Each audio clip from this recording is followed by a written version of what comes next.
Damascus. But Vanessa, we're going to kick off with the situation of the wildfires in Hawaii. Yes, we are. Absolutely sort of horrifying and fascinating story in equal parts. The first thing that I'm going to do is just to show a clip of a video that I would recommend that everybody does watch. It has some quite interesting, sensible information in it. But let's just roll the first clip just to get an idea of the devastation.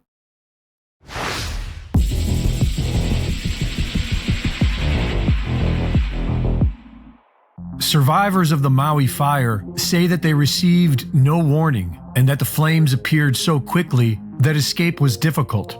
Everything was suddenly in flames, and many found refuge in the ocean for hours while their homes burned to the ground and into the same powdery ash footprint we've seen in recent years.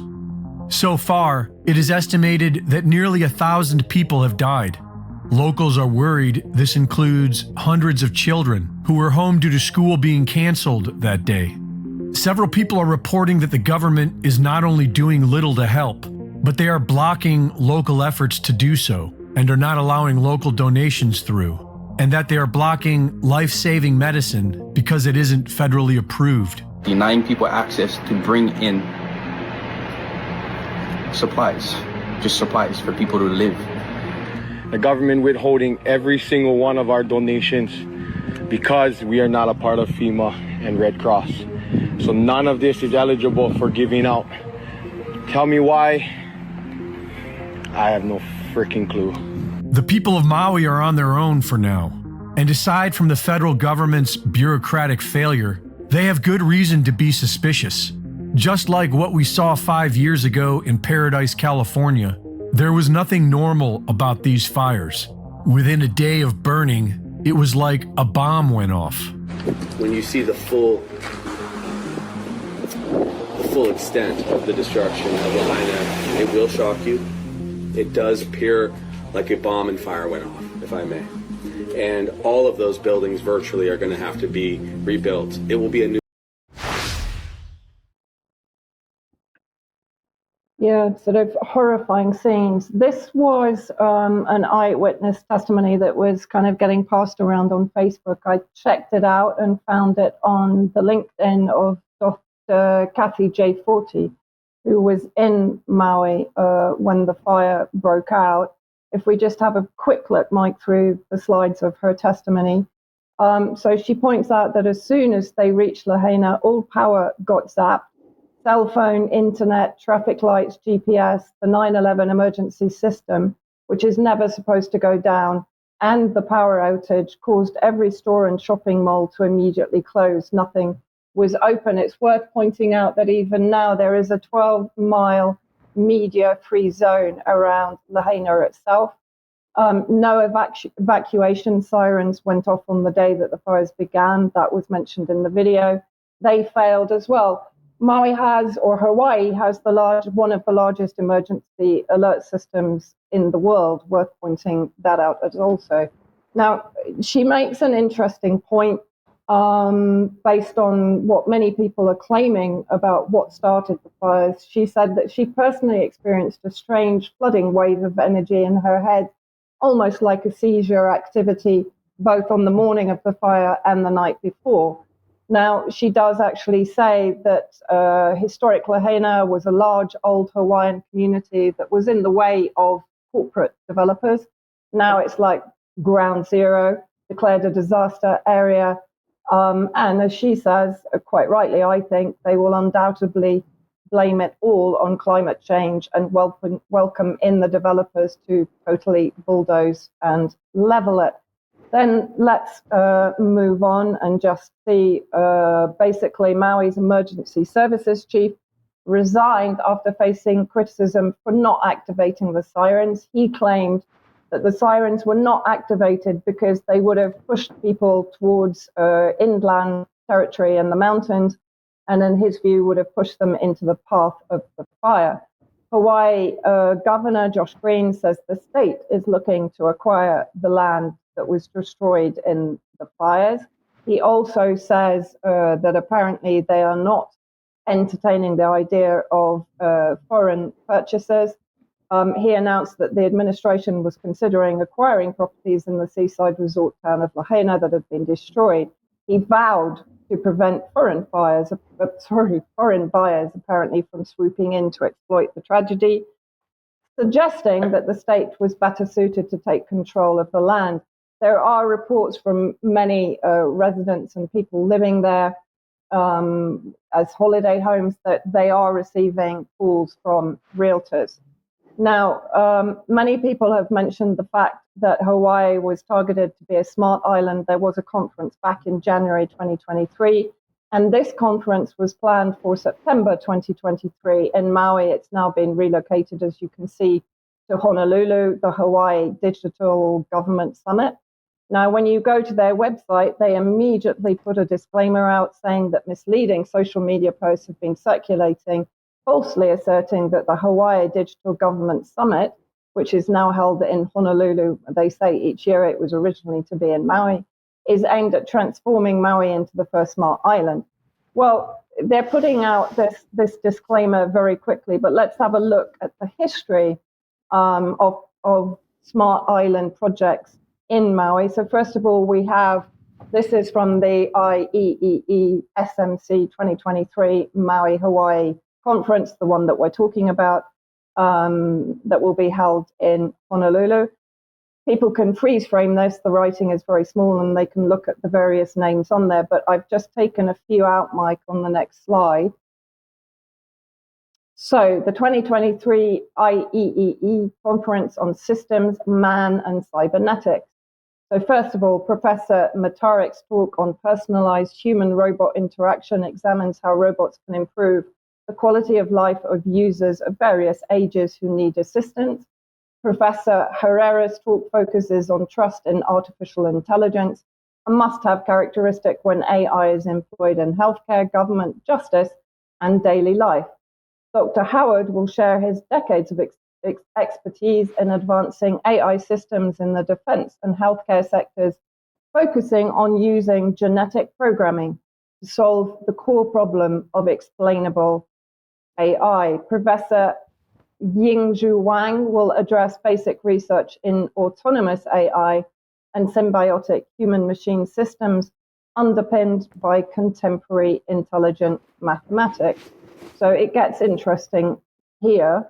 So during the period between 2011 and 2016, there had been a smart community project called JUMPSmartMaui, JSM, held in the island of Maui, Hawaii in the US, with the objective of effective utilization of renewable energy that had been penetrating on a larger scale and widespread deployment of electric vehicles. A smart community was constructed by Hawaiian and Japanese stakeholders, headed by the New Energy and Industrial Technology Development Organization, NEDO of Japan. Smart community is a social system that integrates advanced environmental and energy technologies and provides citizens belonging to the community with sustainable, safe, and secure society. And then let's have a look at the diagram. I will send the link of the PDF for this project to be put up in the show notes.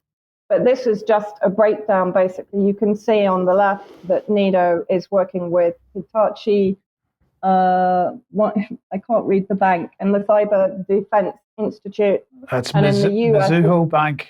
So I guess that's a Japanese bank. Yes, on the left are all the Japanese collaborators, and on the right, the US, which are predominantly Hawaii-based universities. And you can see when you freeze frame and zoom in the various projects that were being worked on. And as I say, you can go to the PDF and read all about it. And then moving on, interesting that a lot of the university pages covering the kind of the Smart Island project for Maui have been taken down from the web and can't be found even on the Wayback Archive machine. Just moving on, mate. Since COVID, this is quite interesting. Hawaii home sales over 10 million, a lot over 10 million when I've looked into this, have grown sixfold. billionaires like Jeff Bezos, Mark Zuckerberg, Bill Gates has large investments in hotels in the Hawaii region, Pierre Omidyar. So the entire billionaire complex has pivoted towards property in Hawaii post-COVID. Then let's look at what Biden's up to. So after his no comment at his Delaware beach home last weekend, Biden's response to Maui will be key. He's planning to visit the Maui disaster zone on Monday. And how much money has he offered to Maui residents? $700 to Maui fire victims, which sparks backlash, calling it insulting. As Carrie Lake pointed out, it's $900 per household to fund the proxy war in Ukraine. $113 billion has been sent by the Biden administration to Ukraine to maintain the proxy war against Russia. Now, then I sort of thought, well, I'm going to have a very quick look into if there are any other such fires going on in islands that have been targeted as smart islands in the future. Remembering, of course, we talked about the Greek wildfires a couple of weeks ago that were in the footprint of proposed wind farm projects. So, funnily enough, I found in Tenerife that out-of-control wildfires are raging in Tenerife. And then moving on, I think there's some more information. The fires currently have a perimeter of 33 kilometers. They started in the mountainous areas inland of Arafo and Candelaria. This is the center of the island and surrounds the famous volcano Teide, Spain's highest peak and popular tourist attraction. 7,600 people have so far been evacuated or told to stay indoors. And that's just a map from NASA's fire information showing how the wildfires are centered inland. But then let's have a look at what has been proposed in Tenerife in March 2019, that Tenerife should become a smart island. And then an article from this year, May this year, again talks about Tenerife Smart Island, a smart tourist destination. So let's see what that entails. The goal is to transform the island of Tenerife into a smart tourist destination with integrated smart systems for safety and mobility. And the initiative aims to use technology as a means of transforming the island and making improvements not just to the quality of its tourist offer, but also to the quality of life of its citizens. So very interesting that Maui is not alone in this. Again, the fires themselves have, let's say, some questionable origin, as they did in Greece, but the fact that we're seeing the same blueprint play out in Tenerife does lead one to speculate that perhaps this has more to do with a campaign to enable the introduction of certain Agenda 2030 projects. Yes, what's fascinating about this, the doctor alluded to some kind of strange energetic feeling that she had at the time. If you think about and this is speculative, of course, but if you think about the discussions about the effect of energy from the sun through a coronal mass ejection hitting satellites and so on and causing widespread outages of satellites, some people are talking about some form of directed energy being used in order to start these fires. Yeah. What fascinated about what she said was how widespread the electrical disruption was, which is why it made me think of the solar flare and the satellite system. So, I mean, obviously, we can't know what started the fires. As we already know, they have. The mainstream narrative seems to be climate change started the fires, but of course, climate change doesn't start fires. Something has to start the fire. And so, was it somebody with a match, or was it somebody playing with lasers? What was it?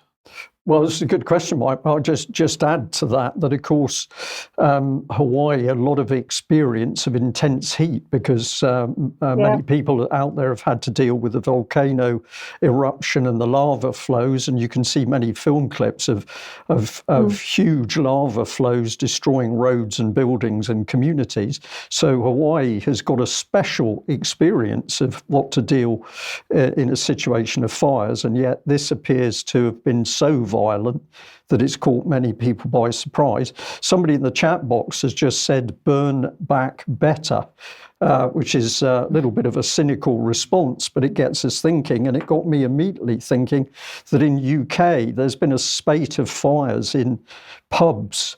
So the public house has disappeared, allowing a housing development to take place. So strange things do go on when real estate is the subject. But what's caused it, some people are saying, well, could it actually be some form of a weapon?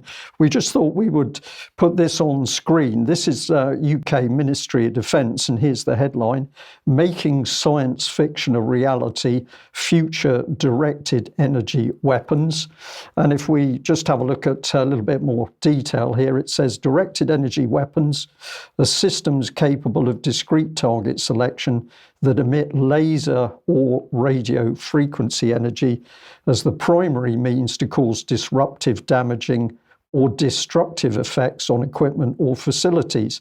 Now, obviously, in this particular advert by the Ministry of Defence, they're particularly talking about relatively small-scale systems, particularly to be designed to fit on board ships or even vehicles.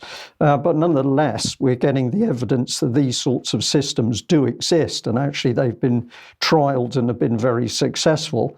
If I just bring in a little bit more, this is MBDA, which is a conglomerate company. The Ministry of Defence is working with this, but this is giving us a bit more detail about what it's calling sovereign laser-directed energy weapons.